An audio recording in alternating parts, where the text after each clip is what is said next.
Thank you for joining us for another episode of Baker Hosts Ad Nauseam, a podcast series focusing on new and trending advertising issues with an emphasis on the FTC and the NAD. I'm Randall Rubenking, and you're listening to Baker Hosts. We are once again joined by Amy Mudge and Daniel Kaufman, two partners from BakerHostetler's advertising, marketing, and digital media team. Together, they have decades of advertising experience and approach advertising issues from multiple perspectives. On today's episode of Ad Nauseam, Amy and Daniel are back with special guest Randy Shaheen, a fellow partner at BakerHostetler and the advertising team's survey guru, to discuss consumer perception surveys, a tool that businesses use to gauge how consumers view and interpret advertisements in part 2 of their series, Survey Says, the Consumer Perception Study. With that, welcome to Ad Nauseam, and let's turn it over to Amy, Daniel, and Randy. And thank you once again for joining us here at Ad Nauseam. Our crack market researchers are telling us that you podcast junkies just love a theme, a recurring story, or some kind of serial. So here we are. We've got part 2 of our series on consumer perception surveys. And in order to do that justice, we needed to bring in the big guns, our colleague, General Brainiac, the ever delightful Randy Shaheen. Yes, indeed. You know, Daniel, Randy taught me everything I know about designing, conducting, and defending surveys. He, in his very self-deprecating, joking way, says he forgot all of it, and I'm now teaching it back to him. But again, that is just our Professor Shaheen. Now, Randy, Daniel and I talked a lot about our favorite game shows on the first episode of this series. And while we like to stay away from controversies on this podcast, keep things family friendly, wanted to ask you, do you have an opinion in the game show world about who should have replaced Alex Trebek on Jeopardy? Daniel, you don't have to answer because I know you love Dr. Oz, and I'm confident you are rooting for him. I'm a huge Ken Jennings fan. I think he's a great host, but I also think Anderson Cooper absolutely would have killed it. So definitely LeVar Burton. He has to wear the cool glasses that he wore on Next Generation to help him. I knew that was coming. I have to say, on Anderson Cooper, I loved when he hosted a reality show, The Mole. I did watch that for a couple of years and really loved it. But I know, look, there's lots of gamemanship in surveys. I want to know, what are folks' favorite board game? I am actually old school and reliable here, and give me a Monopoly game any day. Monopoly, regular old school Monopoly. I'll do a special one. I've got a Simpsons Monopoly board at home. I'm going to give you the tip. For people like me with the ADHD that Monopoly goes on forever, Monopoly Empire is a version that's quicker and is super fun, and it features a lot of fabulous brands. Randy, what about you? So another game that takes too long to play, the game Risk. Haven't played that in years. I don't think I've ever played that, but that's for you strategists, you big minds. All right, let's do a reminder for those who might have missed our kickoff episode with Series 1, and please go back and listen to it, watch it again. We talked about when and why an advertiser might want to conduct a litigation quality survey versus a focus group or marketing survey, including for use at the FTC, at the NAD, or in a Lanham Act case. And we talked about some of the research in consumer perception that the FTC has done over the years, and again, how those kinds of surveys do differ from pure marketing surveys. Now, today we're going to geek out a little bit. We're going to focus on how to design a survey when you want to test those messages about consumer takeaways from an ad. And of course, that's either to show that they hear an implied message that can't be supported if you're a plaintiff, or that consumers understand how you intended it to be understood if you're the advertiser. But Randy, let's start by talking about who you might want to survey when you do a consumer perception survey. Sure. So the idea is to survey the universe of people to whom the ad is targeted, specifically survey people who've either recently purchased or will soon purchase a product in the category. Typically, it's the last 3 to 6 months, or going forward, the next 3 to 6 months. You want to survey people who have a stake in the product and the questions. I like to think of it as similar to the concept of standing in law, right? People bringing lawsuits who have a stake in the outcome, right? On the other hand, you also don't want to survey people who know too much. right? So we typically exclude people who work for that product category, who work in the industry, because sometimes you're knowing too much, you overthink it. This is really a fine balance because you can be criticized if you survey too broad a universe, including people who are not interested in the category or likely to buy the product, or if you survey too narrow a universe, say only including current purchases of a product and not likely future purchasers. When we think about numbers, though, how many people should be surveyed? So I wish there was a magic number exactly. There's never a magic number, Randy. I know. But I would say typically you're looking at 300 to 400 people. If it's a really narrow product category, it's a product that not a lot of people use. It's often hard to recruit that many, and you probably don't need that many. It could get smaller. You need to think about things like margin of error. If the survey population is too small and the difference is too small, that could be a problem. You want to hopefully be able to say your results are statistically significant. And that's where you end up normally needing a few hundred. You also want to make sure the sample is representative of your universe to whom the ad is targeted and people who use the product or product category, right? Take peanut butter, for example. They have broad appeal. There's not a segment of the market that you target peanut butter to. I guess you avoid people who have peanut allergies, but beyond that, it's a pretty broad universe. And then you try to balance according to census data as far as things like gender, age, ethnicity, area of the country, et cetera. But sometimes you've got a product that doesn't appeal so broadly to the general population. It might skew, for example, younger or older. So, for example, if you were testing an ad for a gaming product, the audience for that product presumably is going to skew a lot younger than the general audience. And so you'd need to adjust who you go out and survey. In the old days, we used to call these mall intercept studies because you would literally intercept people, stop people in the mall and ask them questions. But now we've long since gotten past that. Most surveys are done online, and that makes it often a lot easier to recruit and identify people.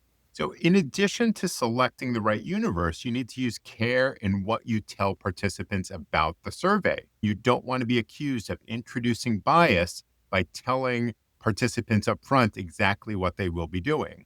Yeah, this really trips people up because in marketing surveys, it's common to set the stage for people and tell them you're going to be asked about a product that cures cancer or whatnot.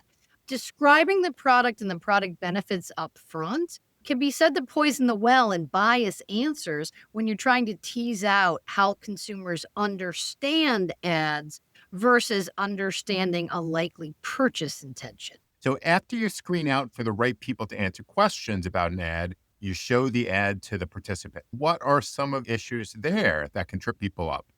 I think the most common one is that if you're testing a print ad or a label, and there's always the question of how long you let a participant look at the ad. If you leave it in front of them when you're asking them the questions so they can go back and look at it, then it risks becoming a reading test. On the other hand, if you only let them look at it once and then ask the questions, it becomes a memory test. But as between those two alternatives, I think by and large, we tend to default to not making it a reading test. It's just not natural that somebody asks you a question about a product and then you're able on the shelf to look at it and see the answer. With video ads, it tends to be easier. I think it's pretty much accepted that you let the participants watch the ad twice and then they move on to answering the questions. Yeah, but I think ultimately what you're trying to do, and these are all choices, right? Whenever you're designing a survey, you're making choices all along the way. You're trying to replicate the live viewing experience as much as possible, whether you're testing a video ad, whether you're testing a billboard, whether you're testing a label. So really thinking through how actual consumers consume the ad and trying to mimic that. And that comes up a lot. If you think about a package on a grocery shelf, you see the front of the package, you have the ability to pick it up, to turn it, to look at the back, to look at the sides.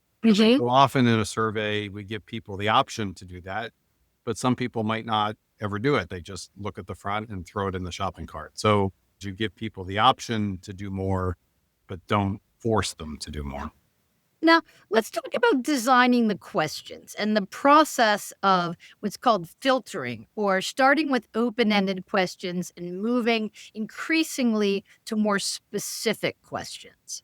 Sure. Generally, the first question that NAD likes you to ask, or questions sometimes, are what is the main message of the ad? and then a further prompt. Are there any other messages that the ad conveys? This gives the participants the opportunity to tell you in their own words, without any prompting, what they took away from the advertising. We talk about those as being open-ended questions. Sometimes the answers are helpful. Oftentimes I find they're not, because people tend to just play back the literal claims in the ad. The ad told me to buy product X, or they said product X does Y, but it's a very standard survey to at least start there. In addition, suppose there's an ad for beer, talks about crisp taste and low calories. You don't want people answering questions about what was communicated regarding taste if they didn't pick up on that message in the first place. Otherwise, they're probably just guessing. So surveys typically use filter questions to inquire whether an advertisement communicates something about a topic, and then asks follow-up questions only to those who answer in the affirmative. Eventually, the survey may proceed to directed, close-ended questions that focus respondents on a specific topic. It's also important to remember that even though some people may get filtered out and not asked the follow-up questions, they still get counted when you are calculating what percentage of consumers were misled. But they get counted as not misled if they didn't pick up on the general topic message that was at issue.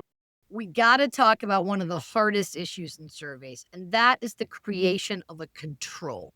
Randy, what is this and why is it needed? So exactly. I have my law school class design and conduct a survey as one of their assignments. And I feel like the control, or creating a control, is always the thing they stumble over most. So a well-designed test control study will create a survey to determine whether any false beliefs stem from the ad versus other factors, things we call pre-existing beliefs. For example, people might think that organic products are healthier or better for you just because, as opposed to anything that the advertiser actually communicated. So you want to try to filter out that kind of noise and just survey the ad itself.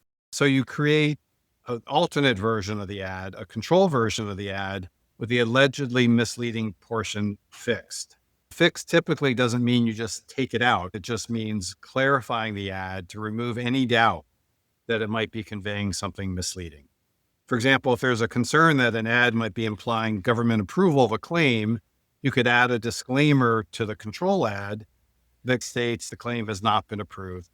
Once you do that, you test the original ad and you test your control ad, subtract any deception found in the control ad from the deception in the actual ad, and this leaves you with the percentage of net deception, which is what you use to decide if the ad is misleading. What if there are situations where you really just can't quite fix the ad? Are there other controls that might be acceptable? Yes, and it does happen once in a while. Sometimes when you can't do a control ad, TV ad, a commercial, a video ad, where the whole message is potentially misleading, you'd have to just start over. NAD has accepted that you can instead default to a control question. This at least filters out people who are just guessing. In that case, you don't have two separate ads.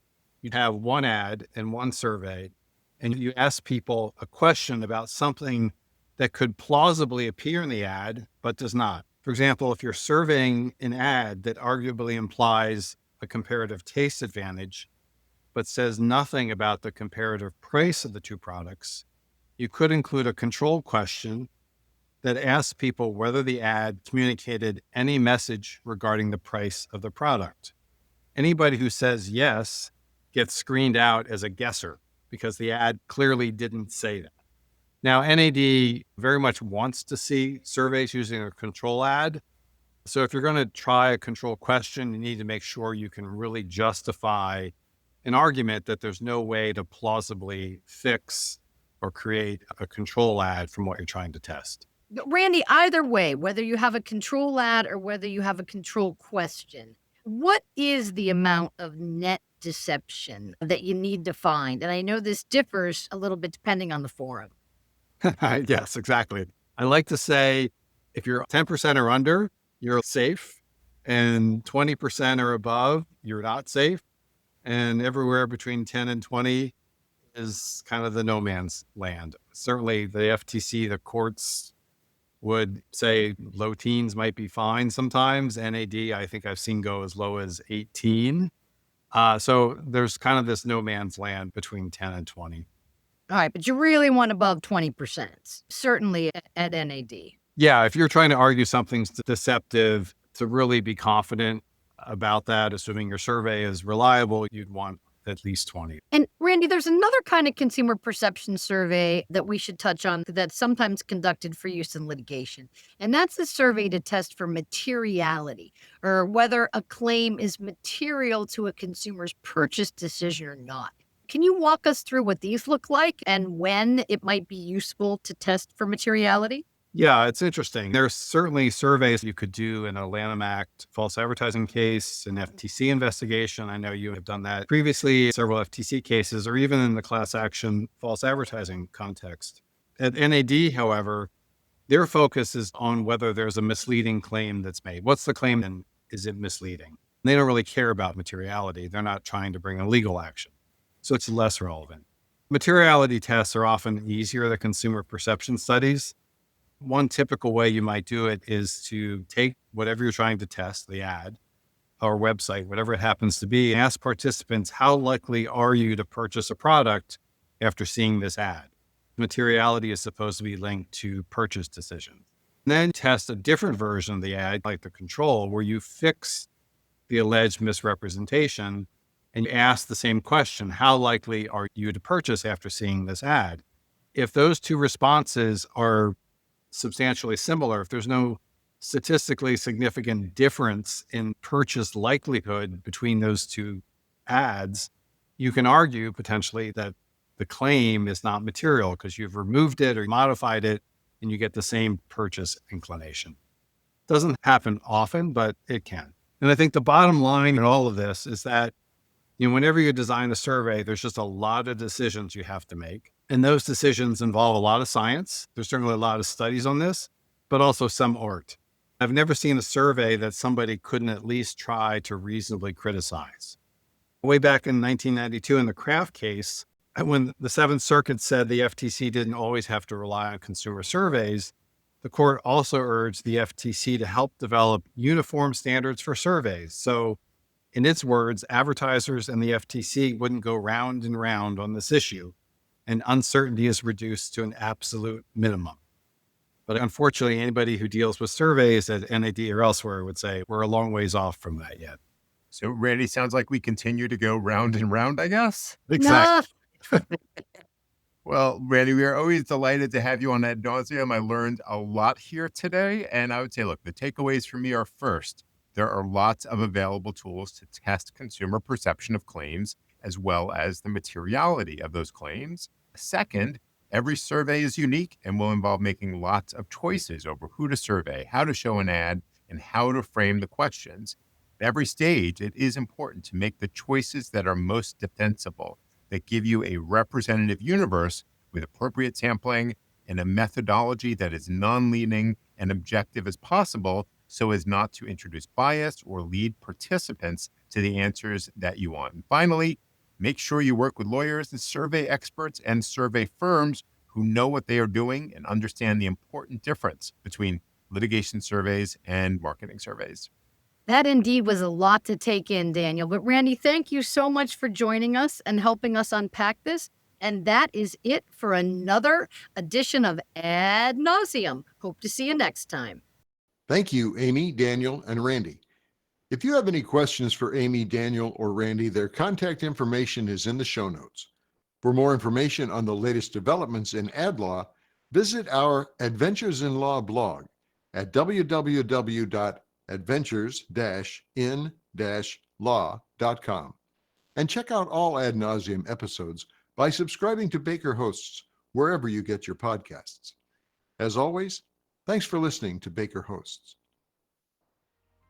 Comments heard on Baker Hosts are for informational purposes and should not be construed as legal advice regarding any specific facts or circumstances.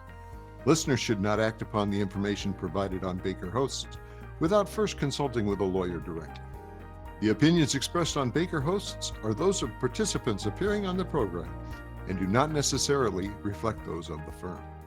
For more information about our practices and experience, please visit bakerlaw.com.